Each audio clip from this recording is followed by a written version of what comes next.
প্রত্যেকদিন আমি আমার খাওয়াটা ইচ্ছে মতো নিজের মতন করে একটু রাখার চেষ্টা করি, কিন্তু যেদিন যেদিন হয় না সেদিন সেদিন তো বাদে দাও। আর আজকে দেখো নিয়েছি একটু মুচমুচে কুচকুচে জ্বর মুখে যাতে ভালো লাগে সেরকম খাবার। এদিকে মেয়ে হচ্ছে দুধ মুড়ি খাচ্ছে আর আমি এখন চা খেয়ে নেব। আমার ভাসুরের ছেলে মানে আমার ভাইস্তার আছে হচ্ছে মানে প্রাইমারি স্কুলে পড়ে, তো ওর দিয়েছে হাতের কাজ। আর আমার ভাসুর ঠাকুর এই পেপারগুলো আমার হাতে ধরিয়ে দিয়ে বলছে যেমন করে পাও একটা কিছু বানিয়ে স্কুলে পাঠাও। ওর মা কাজে গেছে, বাড়িতে নেই, তো সেই কারণে আমি এখন চিন্তা ভাবনা করে বসে পড়েছি রান্না করতে করতে ওর জন্য কিছু একটা বানিয়ে দিতে। তো চলো কি বানাচ্ছি সেটাই তোমাদের সঙ্গে শেয়ার করছি। তো আমাদের ওরকম ছিল না, ওই ঝাড়ু আর মাটির আম এগুলো দিলেই হয়ে যেত, কিন্তু এখনকার বাচ্চাদের আবার ফ্যাশন বেরিয়েছে নিত্য নতুন। তো চেষ্টা করছি কিছু একটা বানিয়ে দেওয়ার, আর এদিকে করছি আমি ভাত রান্না। তো চলো রান্না করতে করতে এদিকে যতটা পারছি একটা কিছু বানিয়ে দেওয়ার চেষ্টা করছি, দেখতে থাকো। ফাইনালটা তোমাদের সঙ্গে অবশ্যই শেয়ার করব। কোনো আর্টিস্ট বা কোনো হাতের কাজ আমি একদমই পারি না, কারণ আমি এগুলো কোনোদিন করিনি। আর যতটুকু নিজের জন্য ততটুকু অতটা পারি না।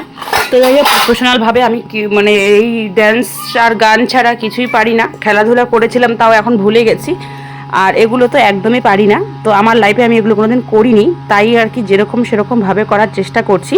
তবে ব্লগটা আমি একদিনে টানতে পারিনি, ব্লগটাকে আমি 2 দিন টেনেছি। তো তাই তোমাদের 2 দিনের ব্লগই দেখতে হবে।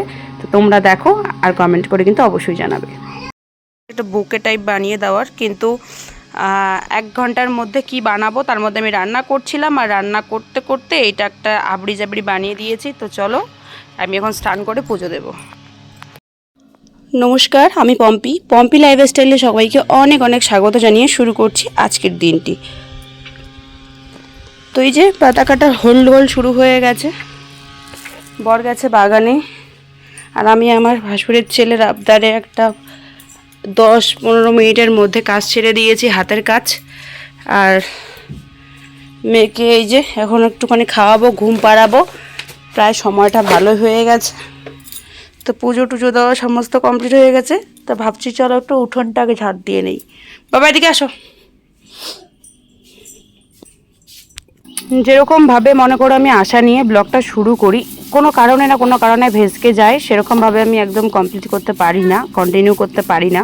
আর এই যে আমার একটা অনেক বড় উঠান, সেই উঠানটায় এখন ঝাড় দিচ্ছি। আগে তো মনে করো 2-3 দিন ঝাড় না দিলেও চলে যেত, সেরকমভাবে নোংরা হতো না। কিন্তু এখন চারিদিকে গাছ হওয়ার ফলে মানে দিনের 3 বার তো কম করেও ঝাড় দিতে হয়, আর বেশিটার কথা বাদে দাও। তো যাই হোক, এই যে ওদিকে ঘরে বাছুর বাঁধানো আছে, এখনও গাই দোয়ানো হয়নি। আর মেয়ে স্নান করবে, মেয়ে তো ওদিকে একদম দেখতেই পাচ্ছ কীরকমভাবে ঘুরে বেড়াচ্ছে। আর আমি এখন উঠান পুরো ঝাড় দিয়ে টিয়ে পরিষ্কার করে নেব। আর আমার মেয়েটা না মাটি আর জলে খেলতে যে এত ভালোবাসে, মানে একদম খুব ভালোবাসে।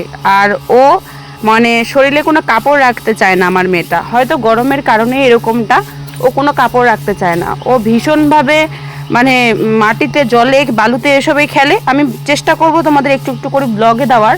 তো যাই হোক, ওর শরীরটাও ভালো ছিল না কিছুদিন আগে, তবে এখন মোটামুটি ভালো আছে। আর আমার শরীরের অবস্থা তো মনে করো আগের তুলনায় অনেকটা ভালো, কিন্তু আমার শরীরের একটাই সমস্যা, সেটা হচ্ছে আমার ওজনটা বেড়ে যাচ্ছে।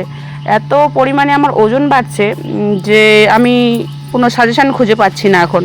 আর আমার তো ডায়েট করার মতো পরিস্থিতি সেরকমটা নেই। আর তার থেকেও মেন কথা হচ্ছে মানে আমার এক্সারসাইজ করার মতনও সময় হয় না। তাই এই মিলিয়ে আমার একটু সমস্যাটা বেশি হয়ে যাচ্ছে, যে আমি এখন কি করব না করব কিছু বুঝে উঠতে পারি না। তো তোমরা যদি কোনো প্রবলেম যদি সলভ করার মতো যদি কোনো সাজেশান থাকে, তো অবশ্যই তোমরা একটুখানি আমাকে কমেন্ট করে বলবে, তাইলে খুব ভালো হয়। আর এদিকে আমার মেয়ের শরীর আবার লাগে না, মানে ওজন বাড়ে না, মেয়ের আবার ওজন বাড়ে না। মানে মা মেয়ের মধ্যে পার্থক্য তফাৎটা তোমরা শুধু জাস্ট দেখো, যে আমার এদিকে ওজন বাড়ছে কিন্তু মেয়ের ওজন বাড়ছে না। ওর পাপা আর ও মানে এত কিটকিটা দুজনেই, মানে বাপ বেটি। আর এদিকে মা শুধু মোটি হয়ে যাচ্ছে, লোকে তো দেখে তাই বলে। তো যাই হোক, হ্যালো কে কে রে বাবা। এই যে আমার মেয়ে খেলছে, আর আমি এখানে বসে বসে ওর সাথে খেলছিলাম। ওর তো কেউ নেই, আমি সব, তাই আমি ওকে নিয়ে টাইম পাস করছি। হ্যালো কে কে কেন কেন ফোন করেছো? কেন? কেমন আছো? জানো না? কেন? তুমি ভালো আছো? আছো ভালো? ঠিক আছে, পরে কথা বলবো, রাখো।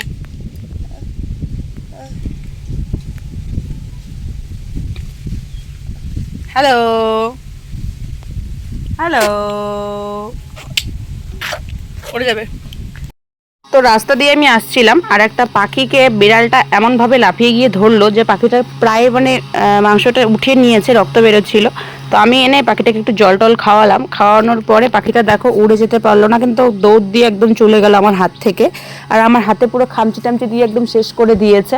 তো যাই হোক, আজকে আমি আর মানে বেশি ব্লগটা কন্টিনিউ করব না, যতটুকু পেরেছি তোমাদের সামনে শেয়ার করার চেষ্টা করেছি। তোমরা আমার পুরো ব্লগটা দেখবে এবং কমেন্ট করে জানাবে, আর এতক্ষণ থেকে আমার পাশে থাকার জন্য সকলকে অনেক অনেক ধন্যবাদ। তো রাতে আমরা এই শ্রাবণ মাসটা যেহেতু পুরোটা নিরামিষ, তো সে কারণে এখন আমরা পনির সবজি দিয়ে ভাত খেয়েই রাতে ঘুমাবো। তো চলো টাটা বাই বাই, সবাই সাবস্ক্রাইব করে দিয়ে পরবর্তী ভিডিওর জন্য পাশে থাকবে।